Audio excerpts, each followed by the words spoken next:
الله نحمده ونستعينه ونستغفره ونعوذ بالله من شرور أنفسنا ومن سيئات أعمالنا من يهده الله فلا مضل له ومن يضلل فلا هادي له وأشهد أن لا إله إلا الله وحده لا شريك له وأشهد أن محمدا عبده ورسوله يا أيها الذين آمنوا اتقوا الله حق تقاته فلا تموتن إلا وأنتم مسلمون يا أيها الذين آمنوا اتقوا الله حق تقاته ولا تموتن إلا وأنتم مسلمون يا أيها الناس اتقوا ربكم الذي خلقكم من نفس واحدة وخلق منها زوجها وبث منهما رجالا كثيرا ونساء واتقوا الله الذي تساءلون به والأرحام إن الله كان عليكم رقيبا يا أيها الذين آمنوا اتقوا الله وقولوا قولا سديدا يصلح لكم أعمالكم ويغفر لكم ذنوبكم ومن يطع الله ورسوله فقد فاز فوزا عظيما أما بعد فإن خير الحديث كتاب الله وخير الهدي هدي محمد صلى الله عليه وسلم وشر الأمور محدثاتها وكل محدثة بدعة وكل بدعة ضلالة وكل ضلالة في النار۔ ہر قسم کی حمد و ثنا اللہ رب العزت کے لیے، اور کثرت سے درود و سلام ہو امام الانبیاء جناب محمد رسول اللہ صلی اللہ علیہ وسلم کی ذات اقدس پہ۔ ہم لوگ خوش نصیب ہیں کہ اللہ رب العزت نے ہمیں مسلمان ہونے کی توفیق بخشی۔ ہم لوگ خوش نصیب ہیں کہ اللہ رب العزت نے ہمیں نبی اکرم صلی اللہ علیہ وسلم کی امت میں شامل کیا۔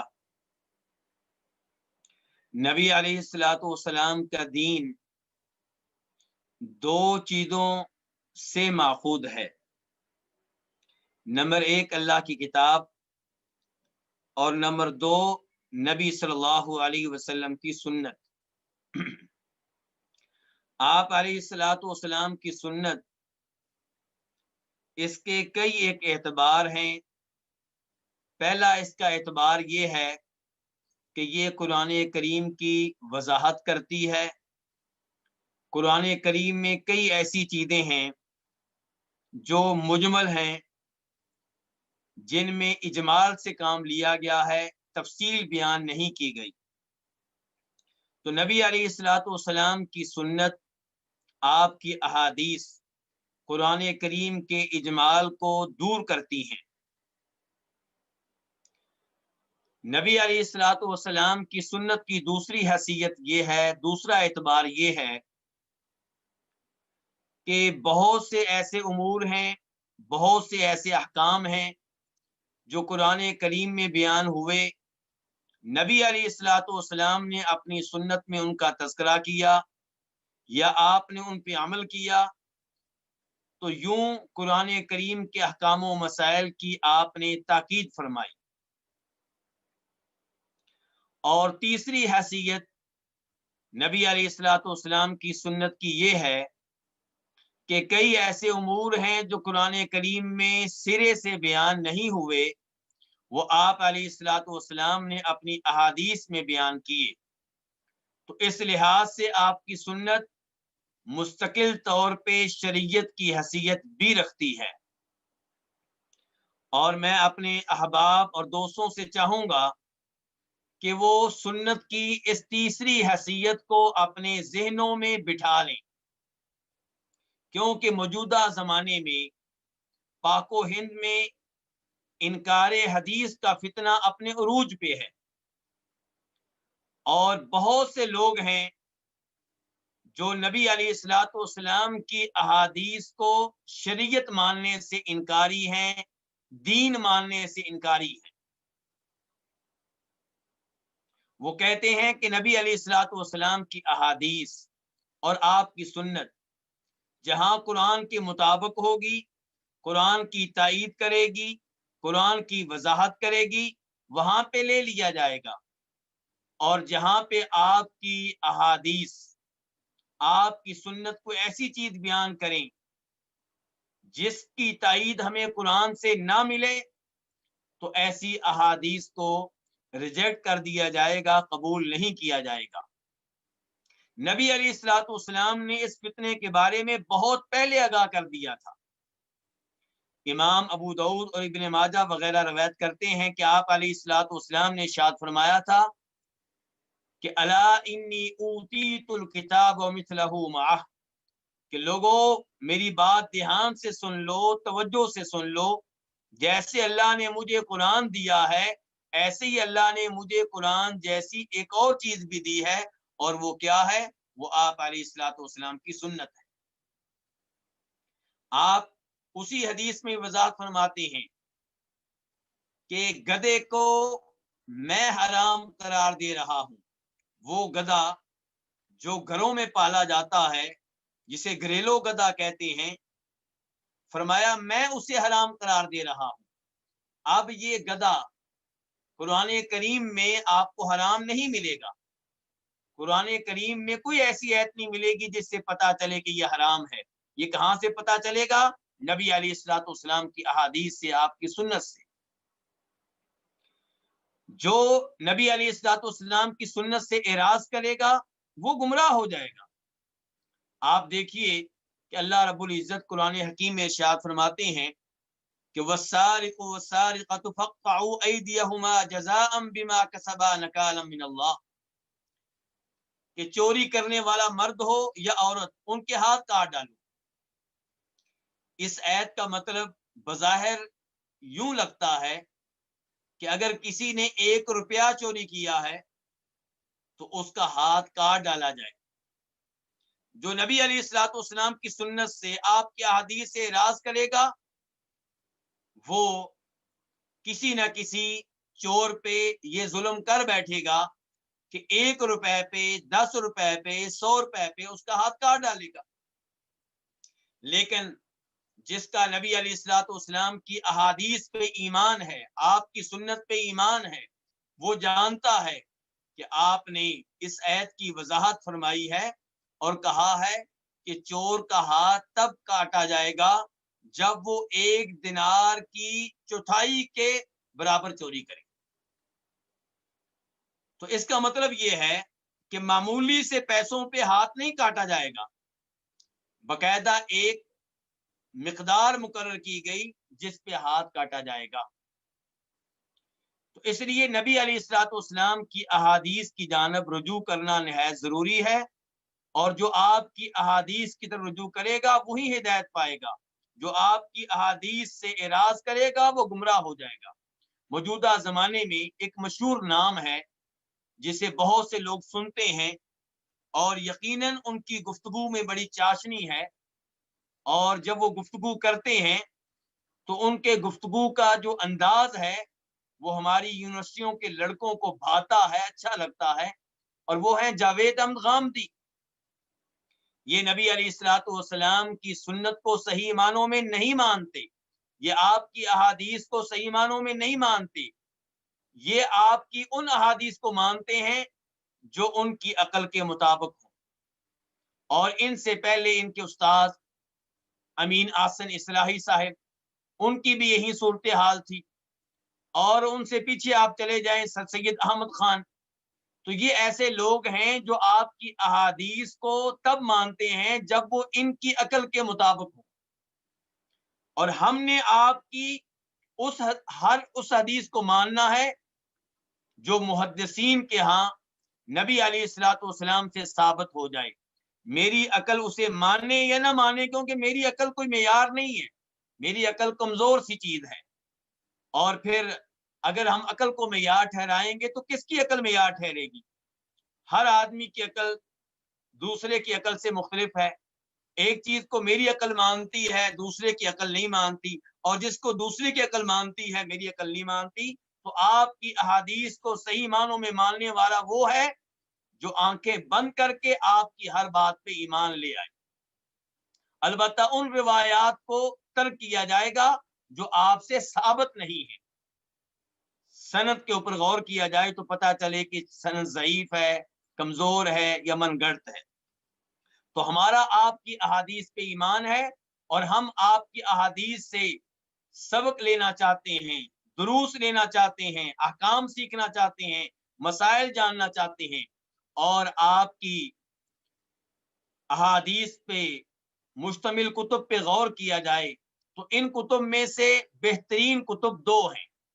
ایک وہ جسے امام بخاری رحمہ اللہ نے تحریر کیا اور جسے دنیا صحیح بخاری کے نام سے جانتی ہے، اور دوسرے نمبر پہ حدیث کی وہ کتاب جسے امام مسلم رحمہ اللہ نے تحریر کیا اور جسے دنیا صحیح مسلم کے نام سے جانتی ہے۔ یہ دونوں کتابیں عظیم کتابیں ہیں، اور ان میں نبی علیہ الصلوۃ والسلام کی صحیح ترین احادیث کو جمع کر دیا گیا ہے۔ علماء کرام کا ان میں درج احادیث کی صحت پہ اتفاق ہے، یعنی کہ وہ تمام روایات جو نبی علیہ الصلوۃ والسلام کی طرف سند کے ساتھ منسوب ہیں اور سند بھی بیان کی گئی ہے، مسند ہیں، وہ سب کی سب صحیح ہیں۔ علماء کرام کا اس بات پہ اتفاق ہے۔ اور پھر ایک اور خوبی بھی ہے کہ صحیح بخاری اور صحیح مسلم یہ وہ دو کتابیں ہیں جنہیں جامع کہا جاتا ہے۔ جامع سے کیا مراد ہے ابھی وضاحت کروں گا۔ ابو داؤد شریف جامع نہیں ہے، ترمذی شریف جامع نہیں ہے، سنن ابن ماجہ جامع نہیں ہے، سنن نسائی جامع نہیں ہے۔ یہ دو کتابیں صحیح ترین بھی ہیں اور جامع ترین بھی ہیں۔ جامع سے کیا مراد ہے؟ جامع سے مراد علماء کرام یہ لیتے ہیں کہ وہ کتب جن میں وہ تمام احادیث موجود ہوں جن کی انسان کو حاجت اور ضرورت رہتی ہے۔ اور وہ کون سے امور ہیں جن امور میں انسان کو احادیث کی حاجت رہتی ہے؟ نمبر ایک عقائد۔ اب ابو داؤد اور نسائی اور ترمذی وغیرہ ان میں یہ تمام امور آپ کو نہیں ملیں گے، لیکن بخاری مسلم میں آپ کو عقیدے سے متعلقہ حدیث بھی ملیں گی، احکام و مسائل سے متعلقہ حدیث بھی ملیں گی۔ احکام و مسائل سے کیا مراد ہے؟ اذان کے بارے میں، اذان کے احکام، طہارت کے، وضو کے احکام، غسل کے احکام، روزوں کے احکام، حج کے احکام۔ تو یہ ہو گیا دوسرا نمبر۔ پہلے نمبر پہ عقیدے سے متعلقہ حدیث، دوسرے نمبر پہ احکام و مسائل سے متعلقہ حدیث، تیسرے نمبر پہ رقائق کی احادیث۔ رقائق سے مراد وہ احادیث ہیں جنہیں پڑھ کر انسان کا دل نرم ہوتا ہے، جن میں اللہ کے غضب کا تذکرہ ہو، اللہ کے عذاب کا تذکرہ ہو، جہنم کا تذکرہ ہو۔ اور ایسے ہی رقائق سے متعلقہ اخلاق کی احادیث بھی ہوتی ہیں۔ چوتھے نمبر پہ وہ احادیث جن میں آداب بتائے جاتے ہیں، کھانے پینے کے آداب، سفر کے آداب۔ اور پانچویں نمبر پہ وہ احادیث جن میں تفسیر بیان کی گئی ہوتی ہے، قرآن کی تفسیر۔ چھٹے نمبر پہ وہ احادیث جن کا تعلق تاریخ سے ہے، سیرت سے ہے۔ اور ساتویں نمبر پہ وہ احادیث جن کا تعلق فتنے سے ہے، کہ کیا کیا فتنے پیش آئے ہیں، کیا کیا فتنے پیش آئیں گے۔ اور آٹھویں نمبر پہ وہ احادیث جن کا تعلق مناقب سے ہے، فضائل سے ہے، انبیاء کرام علیہ السلام کے فضائل، موسیٰ علیہ السلام کے فضائل، جناب ابو بکر کے فضائل، جناب عمر کے فضائل، صحابہ کرام کے فضائل، صحابیات کے فضائل وغیرہ وغیرہ۔ تو یہ 8 طرح کے شعبے ہیں۔ تو جس کتاب میں 8 شعبوں سے متعلقہ احادیث موجود ہوں اس کو جامع کہتے ہیں۔ تو صحیح بخاری اور صحیح مسلم یہ صحت کے لحاظ سے، یعنی کہ ضعیف روایات سے اجتناب کرتے ہوئے صحت کے لحاظ سے بھی عمدہ ترین کتب ہیں، اور جامع ترین کتب بھی ہیں کہ ان میں وہ 8 شعبے جن کی انسان کو حاجت رہتی ہے ان سے متعلقہ احادیث موجود ہیں۔ اب ان احادیث کی تعداد کیا ہے وہ میں آپ کے سامنے رکھنا چاہوں گا۔ بخاری شریف میں احادیث کی تعداد تقریباً 7563 ہے، اور مسلم شریف میں 3033 احادیث ہیں۔ اب یہ ٹوٹل احادیث کتنی ہوئی؟ 10,596، یعنی کہ آپ کہہ سکتے ہیں کہ بخاری مسلم میں 10,000 سے زائد احادیث ہیں۔ تو امام بخاری اور امام مسلم کے بعد کئی ایسے امام آئے جنہوں نے سوچا کہ ہم ایک مستقل کتاب تحریر کرتے ہیں جس میں وہ حدیثیں جمع کریں جو بخاری اور مسلم دونوں میں آئی ہیں، نمبر 2 جو صرف بخاری میں آئی ہیں، نمبر 3 جو صرف مسلم میں آئی ہیں، اور تکرار ختم کر دی۔ یعنی کہ امام بخاری کئی دفعہ ایک حدیث کو بار بار لاتے ہیں۔ کیوں بار بار لاتے ہیں؟ اس لیے کہ اس میں عقیدہ بھی بیان ہوا ہے، اسی حدیث میں وضو کا مسئلہ بھی آیا ہے، اسی حدیث میں اخلاق کی باتیں بھی آئی ہیں، تو امام بخاری اسے عقیدے کے ضمن میں بھی لے کر آئیں گے، اور جب وضو کی احادیث ذکر کریں گے تو وہاں پہ بھی لے کر آئیں گے، جب اخلاق کی احادیث ذکر کریں گے تو وہاں پہ بھی لے کر آئیں گے۔ تو ایک حدیث امام بخاری کتنی بار لے کر آئیں گے؟ 3 دفعہ۔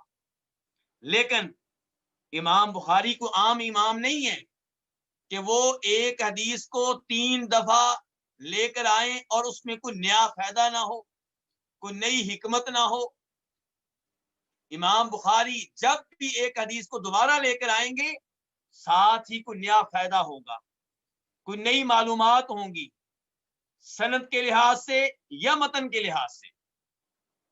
اس سب کے باوجود وہ حدیث آپ کہیں گے کہ دوبارہ آئی ہے، تیسری بار آئی ہے، چوتھی بار آئی ہے، تو بعد میں آنے والے اماموں نے سوچا کہ ہم اس تکرار کو ختم کریں اور حدیث کو ایک ہی دفعہ لے کر آئیں تاکہ لوگوں کے لیے آسانی ہو جائے۔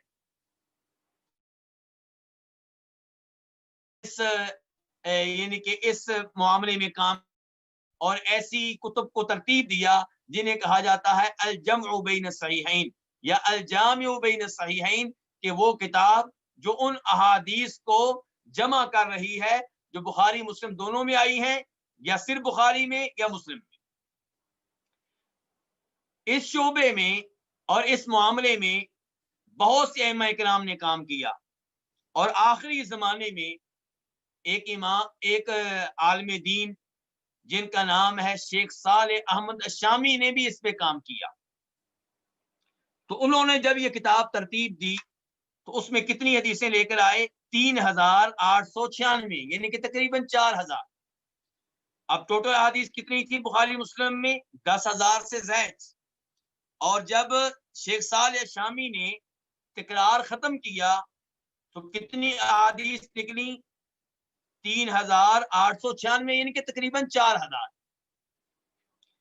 تو شیخ صالح احمد الشامی نے دوبارہ سوچا، دوبارہ غور و فکر کیا، اور لوگوں نے بھی ان سے مطالبہ کیا کہ 4000 احادیث بھی زیادہ ہیں، تو کیا ممکن نہیں کہ ان احادیث کو مزید کم کیا جائے؟ چنانچہ اس پروجیکٹ پہ، اس مشروع پہ، اس منصوبے پہ شیخ صالح احمد الشامی نے کام کیا، اور انہوں نے یہ کتاب ترتیب دی جو آج سے ہم پڑھنے لگے ہیں، الوافی بما فی الصحیحین۔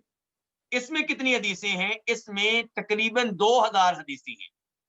4000 سے 2000، پہلے 10,000 سے 4000، پھر 4000 سے 2000۔ کیسے؟ یہ 4000 سے 2000 کا سفر کیسے طے ہوا؟ تو اس کے بارے میں جو کچھ شیخ صالح احمد الشامی نے کہا ہے وہ میں آپ کے سامنے رکھنا چاہوں گا۔ وہ کہتے ہیں کہ میرا منہج یہ ہے، میرا طریقہ کار یہ رہا کہ جب میرے سامنے کوئی ایسی حدیث آئی جس حدیث کو کئی صحابہ کرام نے روایت کیا اور سب کی روایات میں حدیث کے الفاظ بالکل ایک جیسے تھے، تو وہاں پہ میں نے صرف ایک صحابی کی روایت کو لیا اور باقی سب کی روایات کو ڈیلیٹ کر دیا، کیونکہ الفاظ تو ایک ہی تھے۔ اس کی مثال کیا ہے؟ مثال کے طور پہ من کذب علی متعمدا فلیتبوأ مقعدہ من النار، جس نے جان بوجھ کر میرے ذمے کو ایسی بات لگائی جو میں نے نہیں کہی تو اس کا ٹھکانہ جہنم ہے۔ اب اس حدیث کو کئی صحابہ کرام نے روایت کیا ہے۔ اب محدثین کے ہاں جب اس حدیث کو جناب ابو ہریرہ روایت کریں تو یہ حدیث نمبر 1 قرار پاتی ہے، پھر اس کو مثال کے طور پہ عبداللہ بن عمر روایت کریں تو حدیث نمبر 2 قرار پاتی ہے، پھر اس کو اگر عبداللہ بن مسعود روایت کریں تو حدیث نمبر 3 قرار پاتی ہے۔ تو شیخ صالح احمد الشامی نے ایک صحابی کی طرف اس روایت کو منسوب کیا، مثال کے طور پہ جناب ابو ہریرہ کی طرف، اور یہ حدیث ایک ہی قرار پائی۔ اس کا مطلب ہے کہ باقی روایات کو ڈیلیٹ کر دیا گیا اور تعداد کم ہوگی، گنتی کم ہوگی۔ دوسرے نمبر پہ شیخ صالح احمد شامی کہتے ہیں کہ ایسا ہوتا ہے کہ ایک حدیث کو ایک صحابی روایت کرتے ہیں تفصیل کے ساتھ، اور پھر وہی صحابی اسی حدیث کو مختصر طور پہ روایت کرتے ہیں۔ اس کی مثال کیا ہو سکتی ہے؟ اس کی مثال ایسے ہو سکتی ہے کہ ایک حدیث میں تذکرہ ہوا حج کا بھی، عمرے کا بھی، طواف کا بھی، صفا مروہ کی سعی کا بھی۔ اب اس کو ایک دفعہ تفصیل اور پھر کبھی کسی موقع پہ اس حدیث کا ایک حصہ بیان کر دیا۔ مثال کے طور پہ یہ مثال میں اپنی طرف سے دے رہا ہوں کہ آپ جانتے ہیں کہ جناب جابر رضی اللہ تعالیٰ عنہ حج کی لمبی حدیث بیان کرتی ہیں، اور جناب جابر سے امام بخاری یا دیگر کئی لوگ اس حدیث کا کچھ حصہ لے لیتے ہیں۔ تو شیخ صالح احمد شامی کیا کریں گے؟ وہ جناب جابر کی حدیث کا لمبا حصہ ایک دفعہ ذکر کر دیں گے، اور جہاں تک تعلق ہوگا جناب جابر کے اسی حدیث کے کچھ حصوں کو الگ الگ کر کے بیان کرنے کا، تو ان کا تذکرہ نہیں کریں گے، تو وہ حدیث ایک قرار پائے گی، بجائے اس کے کہ اس حدیث کو کہا جائے کہ یہ 10 حدیثیں ہیں، 15 حدیثیں ہیں۔ مثال کے طور پہ اگر ہم اس حدیث کو لمبا بیان کرتے ہیں تو ایک حدیث قرار پائی، لیکن جب ہم اسی حدیث کا وہ حصہ جس میں طواف کا تذکرہ آیا ہے اس کو الگ سے بیان کریں گے تو حدیث نمبر 2 ہو گئی، جب صفا مروہ کی سعی کا حصہ بیان کریں گے تو حدیث نمبر 3 ہو گئی، جب میدان عرفات میں اللہ کے رسول نے کیا کیا وہ حصہ بیان کریں گے تو حدیث نمبر 4 ہو گئی۔ تو شیخ صالح احمد شامی اس روایت کو تفصیلی طور پہ بیان کر دیں گے۔ شیخ صالح احمد شامی کہتے ہیں کہ ایک موضوع سے متعلقہ احادیث کئی صحابی بیان کرتے ہیں، موضوع ایک ہے اور اس بارے میں کئی صحابہ کرام نے احادیث بیان کی ہیں اور الفاظ مختلف ہو سکتے ہیں۔ مثال کے طور پہ یہ مثال خود وہ دے رہے ہیں شیخ صالح احمد شامی، مثال کے طور پہ اسراء و معراج کی احادیث، اب یہ کئی صحابہ کرام نے بیان کی ہیں۔ شفاعت کی احادیث، روز قیامت شفاعت ہوگی، وہ کئی صحابہ کرام نے بیان کی ہیں۔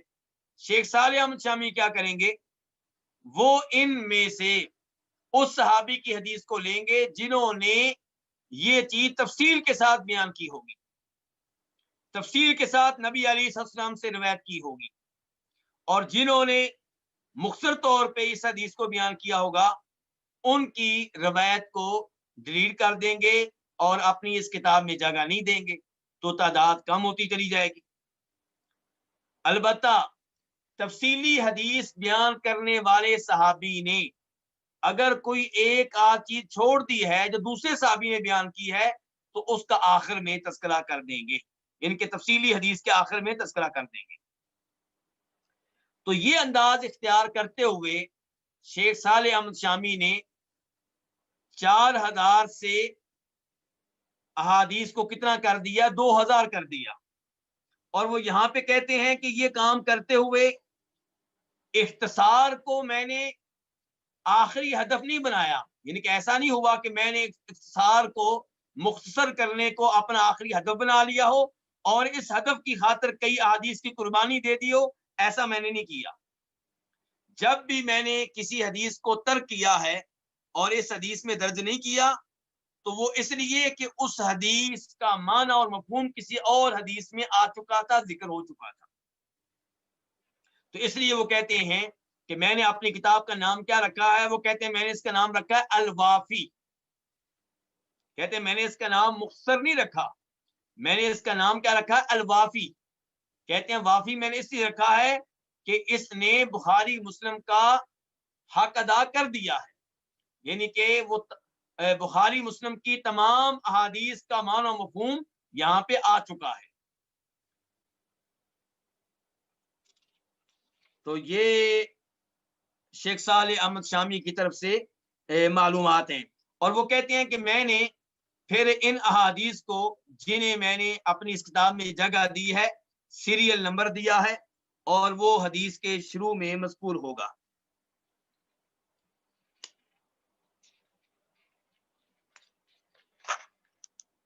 تو یہ تھا اس کتاب کا ایک تعارف۔ مزید تعارف جاری رہے گا، لیکن اس سے پہلے میں یہاں پہ شیخ شمس الزمان حافظہ اللہ ورعاہ کا شکریہ ادا کرنا چاہوں گا کہ ان کی زیر نگرانی یہ دورہ ہو رہا ہے، اور سعودی عرب کا وہ دعوتی سینٹر جس کا تعلق خبر سے ہے وہ اس دورے کی نگرانی کر رہا ہے۔ اس لحاظ سے ہم اس سینٹر کا بھی شکریہ ادا کرتے ہیں کہ جس سینٹر نے ہمیں یہ دورہ کروانے کا موقع دیا، اور چونکہ یہ سینٹرز سعودی یعنی کہ وزارت مذہبی امور کے متحد ہیں تو ہم سعودی وزارت مذہبی امور کا بھی شکریہ ادا کریں گے، اور سعودی حکومت کا بھی جو خیر کے ان کاموں میں حصہ لیتی ہے، اور دیگر وہ ساتھی، وہ تمام متعاونین جو اس کام میں حصہ ڈال رہے ہیں، ان سب کا شکریہ، ان سب کو اللہ تعالیٰ جزائے خیر دیں، ان سب کی زندگی میں اللہ برکتیں ڈالے، اور ان سب کے یعنی کہ دیگر امور کو اللہ تعالیٰ آسان فرمائے تاکہ وہ ایسے ہی دین کی خدمت کرتے رہیں۔ اور آپ سب کا بھی شکریہ کہ آپ اس پروگرام میں شریک ہو رہے ہیں۔ اللہ مجھے بھی استقامت دے، آپ کو بھی استقامت دے۔ ایسا نہ ہو کہ ایک پروگرام میں خوشی سے شریک ہوں اور اس کے بعد ہم بکھر جائیں اور اس کے بعد اتنی تعداد نظر نہ آئے۔ نبی علیہ الصلوۃ والسلام کی احادیث ہم پڑھنے لگے ہیں، اس لیے عزم کر لیں ابھی سے کہ آخری حدیث تک آپ نے ہمارے ساتھ رہنا ہے، اور انشاءاللہ ہمارا یہ ساتھ جاری رہے گا۔ دنوں میں یا وقت میں تبدیلی ممکن ہے، اسی لیے واٹس ایپ گروپ بنائے گئے ہیں تاکہ آپ کو اطلاع دے دی جائے کہ آئندہ درس کب ہوگا، آئندہ لیکچر کب ہوگا، اور جب بھی کوئی تبدیلی ہوگی اس کے بارے میں آپ کو انشاءاللہ وقت پہ آگاہ کیا جائے گا۔ فی الحال جیسے آپ کو معلومات دی گئی ہیں آپ یوں سمجھیں کہ اسی کے مطابق یہ دورہ ہوگا۔ جب بھی تبدیلی ہوگی تو آپ کو پہلے سے بتایا جائے گا اور آگاہ کیا جائے گا انشاءاللہ۔ تو اب شیخ صالح احمد شامی بتا رہے ہیں کہ کتاب کے موضوعات کو پیش کرنے کا طریقہ کیا ہے۔ میں نے اپنی اس کتاب میں احادیث کو کیسے پیش کیا ہے، ترتیب کیا اختیار کی ہے، تو وہ میں آپ کے سامنے رکھنا چاہوں گا۔ شیخ صالح احمد شامی کہتے ہیں کہ میں نے اس کتاب کو 10 مقاصد میں تقسیم کیا ہے۔ کتاب کا نام کیا؟ الوافی۔ کتاب کے اندر مقاصد کتنے ہیں؟ 10، اور ہر مقصد کے نیچے کئی کتب ہیں۔ کتاب کا بڑا نام الوافی، کتاب میں 10 مقاصد اور ہر مقصد کے نیچے کئی کتب اور ہر کتاب میں کئی فصلیں، فصل نمبر 1، فصل نمبر 2، فصل نمبر 3، ایسے۔ اب ہم دیکھتے ہیں کہ 10 مقاصد کون سے ہیں۔ وہ کہتے ہیں پہلا مقصد جو ہے وہ عقیدے کے بارے میں ہے، یعنی کہ پہلا مقصد جو ہے اس میں وہ احادیث ہوں گی جن کا تعلق کس سے ہے؟ عقیدہ سے ہے۔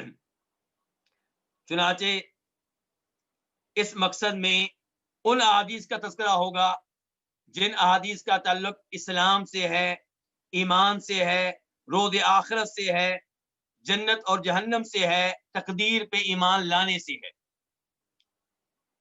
تو یہ پہلے مقصد کا تعارف ہو گیا۔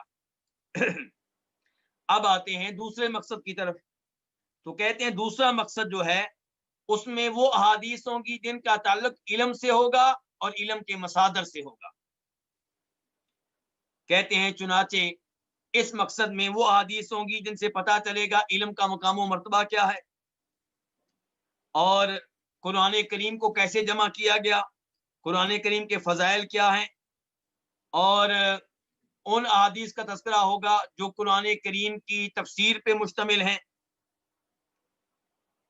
اور ان احادیث کا تذکرہ ہوگا جن احادیث میں نبی علیہ الصلوۃ والسلام کی سنت کی اہمیت کا بیان ہے، وغیرہ وغیرہ۔ کتنے مقصد ہو گئے؟ 2۔ تیسرا مقصد کیا ہے؟ وہ عبادات کے بارے میں ہے۔ تو اس میں ان احادیث کا تذکرہ ہوگا جن احادیث میں نماز کا بیان ہے، زکوٰۃ کا بیان ہے، روزوں کا بیان ہے، حج کا بیان ہے، جہاد فی سبیل اللہ کا بیان ہے، دعاؤں کا تذکرہ ہے، اذکار کا تذکرہ ہے، اور قسموں کا تذکرہ ہے، نظر سے متعلقہ حدیث، منت ماننے سے متعلقہ حدیث۔ تو یہ ہو گیا تیسرا مقصد۔ اب ہم آتے ہیں چوتھے مقصد کی طرف۔ کہتے ہیں چوتھا مقصد جو ہے اس میں احکام الاسرہ ہوں گے، یعنی کہ ایسی احادیث ہوں گی جن کا تعلق خاندانی مسائل سے ہے، فیملی مسائل سے ہے۔ مثال کے طور پہ نکاح کے مسائل، شادی کے مسائل، طلاق کے مسائل، ماں کا دودھ پینے پلانے کے مسائل، اور ایسے ہی وراثت کے مسائل، صلہ رحمی کے مسائل۔ تو اس بارے میں جو احادیث ہیں ان کا تذکرہ مقصد نمبر 4 میں ہوگا۔ مقصد نمبر 5، اس میں انسان کی ضروری حاجتوں سے متعلقہ احادیث کا تذکرہ ہوگا۔ انسان کی ضروری حاجتیں کیا ہیں؟ کھانا، تو کھانے سے متعلقہ حدیث کا بیان ہوگا، مشروبات سے متعلقہ حدیث کا بیان ہوگا، لباس سے متعلقہ حدیث کا بیان ہوگا، علاج میڈیسن سے متعلقہ حدیث کا بیان ہوگا، اور رہائش گاہ گھر وغیرہ سے متعلقہ حدیث کا بیان ہوگا۔ اور چھٹا مقصد کیا ہے؟ المعاملات۔ چھٹے مقصد میں کیا ہوگا؟ المعاملات۔ یعنی کہ یہاں پہ ان احادیث کا تذکرہ ہوگا جن احادیث میں معاملات سے متعلقہ احکام و مسائل بیان ہوئے ہیں۔ معاملات سے مراد یہاں پہ کیا ہے؟ بیع، لین دین، اور ایسے ہی زمین ٹھیکے پہ دینا، کھیتی باڑی کرنا، اور ایسے ہی غلام آزاد کرنا، کسی کو گفٹ وغیرہ دینا، تحفے تحائف، اور اس سے متعلقہ احادیث کا تذکرہ ہوگا۔ 7واں مقصد، اس میں امامت و خلافت اور حکومتی امور سے متعلقہ احادیث کا بیان ہوگا۔ اور ایسے ہی ان کے حکمران بننے کا حقدار کون ہے، حکومت کیسے چلانی ہے، اور حدود کا نفاذ، چوری کر لے تو اس کی حد کیا ہے، کوئی بدکاری کر لے تو اس کی حد کیا ہے، کوئی کسی کو زخمی کر ڈالے تو اس کی سزا کیا ہے۔ تو یہ اور اس سے متعلقہ جو امور ہیں اس بارے میں جو احادیث ہیں ان کا تذکرہ 7ویں مقصد میں آئے گا۔ 8واں مقصد، 8ویں مقصد میں ان احادیث کا تذکرہ ہوگا جنہیں کہتے ہیں رقائق و اخلاق کی احادیث۔ رقائق کا تعارف پہلے بھی میں کروا چکا ہوں، وہ احادیث جن کو پڑھ کے انسان کا دل نرم ہوتا ہے، انسان آخرت کی طرف مائل ہوتا ہے اور دنیا کی طرف رغبت میں کمی آتی ہے، اور ایسے ہی وہ احادیث جن کا تعلق اخلاق سے ہے۔ تو یہ 8واں مقصد ہے۔ اور 9واں مقصد کیا ہے؟ تاریخ اور سیرت، یعنی کہ وہ احادیث جن کا تعلق تاریخ سے ہے، آدم علیہ السلام کی تاریخ، ان کے بارے میں احادیث، نوح علیہ السلام کے بارے میں احادیث، ابراہیم علیہ السلام کے بارے میں احادیث، موسیٰ علیہ السلام کے بارے میں احادیث، عیسیٰ علیہ السلام کے بارے میں احادیث، اور سیرت، نبی علیہ السلام کی سیرت، آپ مکہ میں رہے، وہاں پہ آپ کے حالات، مدینہ میں رہے، یہاں پہ آپ کے حالات، کن کن غزوات میں آپ شریک ہوئے، اور آپ کی بابرکت عادات، آپ کی بابرکت خصلتیں، آپ کے اوصاف، آپ کا حلیہ، یہ سب کچھ اس میں آئے گا 9ویں مقصد میں۔ اور ایسے ہی فضائل اور مناقب بھی اسی میں ہوں گے۔ فضائل کن کے؟ صحابہ کرام کے فضائل، ابو بکر صدیق رضی اللہ عنہ کے فضائل، خلفائے راشدین کے فضائل، آل بیت کے فضائل، جناب فاطمہ کے فضائل، حسن و حسین کے فضائل، اور دیگر جو صحابہ کرام ہیں ان کے فضائل اور مناقب۔ اور اس کے بعد 10واں مقصد، اس میں تذکرہ ہوگا ان احادیث کا جن کو فتن کی احادیث کہا جاتا ہے، کہ نبی علیہ الصلوۃ والسلام نے آگاہ کیا کہ اس امت میں کیا کیا فتنے بپا ہوں گے، دنیا کے فتنے کون سے ہیں، آخرت کے فتنے کون سے ہیں، ان سب کا تذکرہ اس 10ویں مقصد میں ہوگا۔ تو یہ 10 مقاصد ہیں جن پہ مشتمل یہ کتاب ہے الوافی۔ ان 10 مقاصد سے آپ اندازہ کر چکے ہوں گے کہ اگر آپ استقامت کے ساتھ ناغہ کیے بغیر ہمارے ساتھ اس سفر میں شریک رہیں گے تو اللہ رب العزت آپ پہ بہت سا انعام کرے گا۔ نبی علیہ الصلوۃ والسلام کی بہت سی ایسی احادیث کو سیکھنے کا موقع ملے گا جو پہلے آپ نے نہیں سنی ہوں گی، کیونکہ یہ دورہ پبلک کے لیے ہے، عام لوگوں کے لیے ہے، یہ علماء کے لیے نہیں ہے۔ اس لیے میں کہہ رہا ہوں، پبلک کو مخاطب کر کے کہہ رہا ہوں کہ آپ اس دورے میں وہ احادیث سنیں گے جو احادیث بہت سے لوگوں کے ذہنوں سے مخفی اور پوشیدہ ہوں گی۔ اللہ آپ پہ انعام کرے گا کہ آپ ان احادیث کو جان سکیں گے، اور پھر نبی علیہ الصلوۃ والسلام کی احادیث سننا علم بھی ہے اور انشاءاللہ عبادت بھی ہے۔ اس کے بعد شیخ صالح احمد شامی کہتے ہیں کہ میں کچھ چیزوں کا تعارف کروا دوں۔ وہ کہتے ہیں کہ جب میں احادیث ذکر کروں گا تو جن بھائیوں کے پاس کتاب موجود ہے وہ ذرا صفحہ نمبر 19 نکال لیں، حدیث نمبر 1 نکال لیں۔ تو کہتے ہیں کہ جب میں حدیث ذکر کروں گا تو کسی حدیث کے ذکر کرنے سے پہلے ہی آپ لکھوں گا قاف۔ تو کہتے ہیں قاف سے مراد کیا ہے؟ کہتے ہیں کہ قاف سے مراد ہوگا متفق علیہ، کہ وہ حدیث جس پہ اتفاق ہے۔ قاف سے مراد اتفاق، اتفاق کے آخر میں قاف آتا ہے، کہ وہ حدیث جس پہ اتفاق ہے۔ کس کا اتفاق ہے؟ امام بخاری اور امام مسلم کا، یعنی ایسی حدیث جس کو امام بخاری اور امام مسلم دونوں اپنی کتاب میں لے کر آئے۔ اور اگر کسی حدیث کے شروع میں، عربی میں جس کو خا کہتے ہیں، تو کہتے ہیں اس سے مراد یہ ہوگا کہ یہ وہ حدیث ہے جس کو صرف امام بخاری نے روایت کیا ہے، امام مسلم نے اس کو روایت نہیں کیا۔ اور اگر کسی حدیث سے پہلے صرف میم ہوگی تو اس کا مطلب یہ ہوگا کہ اس حدیث کو صرف امام مسلم نے روایت کیا ہے، اس کو امام بخاری نے روایت نہیں کیا۔ اس کے علاوہ بھی کئی وضاحتیں پیش کی ہیں شیخ صالح احمد شامی نے، لیکن میں سمجھتا ہوں کہ یہ وہ ضروری 3 چیزیں تھیں جن کا آپ کے سامنے تذکرہ کرنا میں مناسب سمجھتا تھا۔ باقی ان کی وضاحتیں اگر ضرورت پڑی تو میں احادیث کے بیان کے ساتھ ذکر کر دوں گا۔ اللہ رب العزت ہم سب کو یہ احادیث توجہ سے اور دل جمعی سے پڑھنے کی توفیق بخشے۔